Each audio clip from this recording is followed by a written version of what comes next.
தமிழக வெற்றிக் கழகத்தில் பெண்கள் புறக்கணிக்கப்படுவதாக அக்கட்சியிலிருந்து விலகிய வைஷ்ணவி குற்றம் சாட்டியுள்ளார். உண்மையிலே தமிழக வெற்றிக் கழகம் பெண்களை புறக்கணிக்கிறாங்களான்னு பார்த்தா கிடையவே கிடையாது. ஏன்னு கேட்டீங்கன்னா, கட்சி ஆரம்பிச்சு 1.5 வருஷத்திலேயே எந்த கட்சியுமே பண்ணாத தமிழக வெற்றிக் கழகம் பண்ணாங்க. அது என்னன்னு பாத்தீங்கன்னா, எந்த ஒரு கட்சியும் பெண்களை கொள்கை தலைவர்களா ஏற்றுக்கவே இல்லை.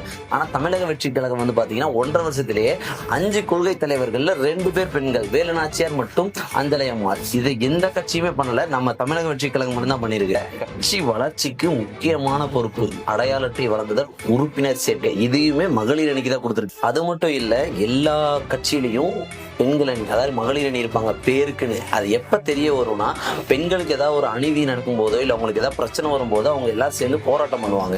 ஆனா நம்ம தமிழக வெற்றி கழகம் அப்படி கிடையாது. மத்தவங்க சொல்ற மாதிரி ஈக்குவலேஷன் அதெல்லாம் சும்மா வார்த்தைக்கு மேடைகளையும் எதுவும் மீட்டிங்ல சொல்லாம அவங்களுக்கு எல்லா பொறுப்புகளையும் முடிவெடுக்கிற ஒரு பொறுப்பையும் நம்ம தமிழக வெற்றி கழகம் கொடுத்துருக்காங்க. தமிழக வெற்றி கழகம் வந்துச்சுன்னா கண்டிப்பா பெண்களுக்கும் ஆண்களுக்கும் சம உரிமை கொடுக்கப்படும்னு எங்க கட்சி சார்பா நான் உறுதியளிக்கிறேன்.